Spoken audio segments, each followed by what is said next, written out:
Spirit Animals, Book 1, Wild Born, by #1 New York's best-selling author Mull. Chapter 1 began. Given a choice, Connor would not have picked to spend the most important birthday of his life helping Devin Brunswick get dressed.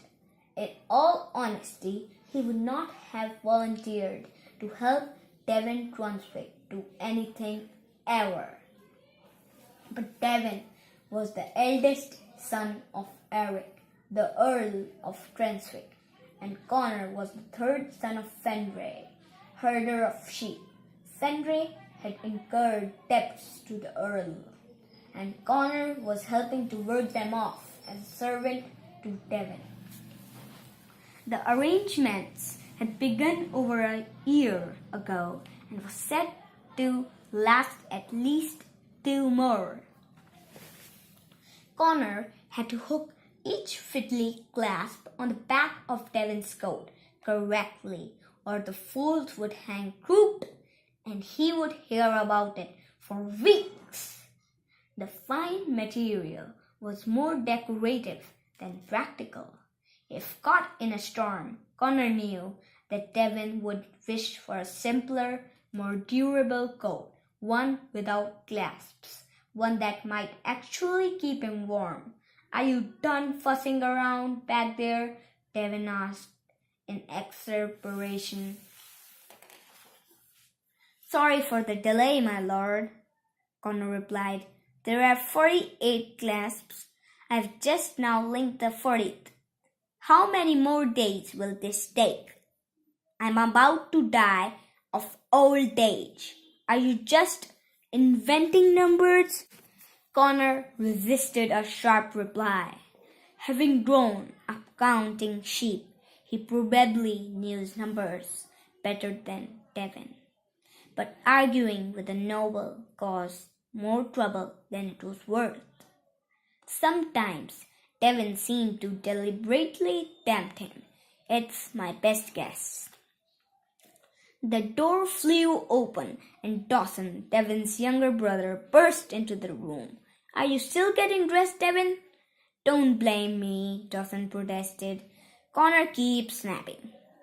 Connor only gave Dawson a brief glance. The sooner he finished the clasps, the sooner he could get himself ready.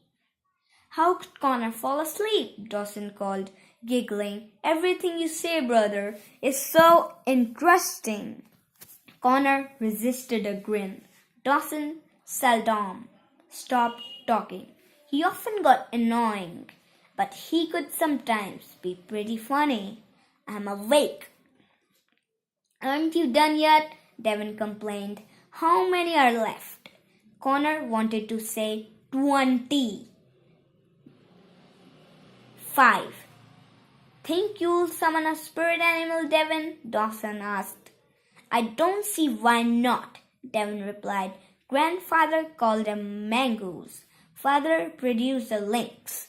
Today was the Brunswick nectar ceremony. In less than an hour, the local children who turned 11 this month would each try to call a spirit animal." Connor knew that some families tended to form bee-style bonds more regular than others. Even so, calling a spirit animal was never guaranteed. No matter what your family name, there were only 3 kids scheduled to drink the nectar, and the odds were against any of them succeeding. It was certainly nothing to boast about before it happened. "But animals do you think you'll get?" Dawson wondered. "Your guess is as good as mine," Devin said. "What do you expect?" "A chipmunk," Dawson predicted. Devin lunged at his brother, who scampered away, giggling. Dawson was not dressed as formally as his older brother, which allowed him free movement. Still, Devon soon caught him and tackled him to the floor, pinning him down. A bear would be more likely, Devon said, grinding his elbow into his brother's chest, or a wildcat like father. First thing I'll do is have it taste you. Connor tried to wait patiently. It wasn't his place to intervene. You might get nothing, Dawson said bravely. Then all I'll be is Earl of Brunswick and your master. Not a father outlives you. I'd mind my tongue, second son. I'm glad I'm not you. Devon twisted Dawson's nose until he yelped, then stood up, brushing off his trousers. At least my nose isn't sore. Connor will drink the nectar too, Dawson cried. Maybe he'll be the one to call a spirit animal. Connor tried to look invisible. Did he hope to summon a spirit animal? Of course, why wouldn't? You couldn't help hoping, just because nobody in his family had done it since some obscure great-grand-uncle ages ago. Didn't make it impossible. For more episodes, subscribe.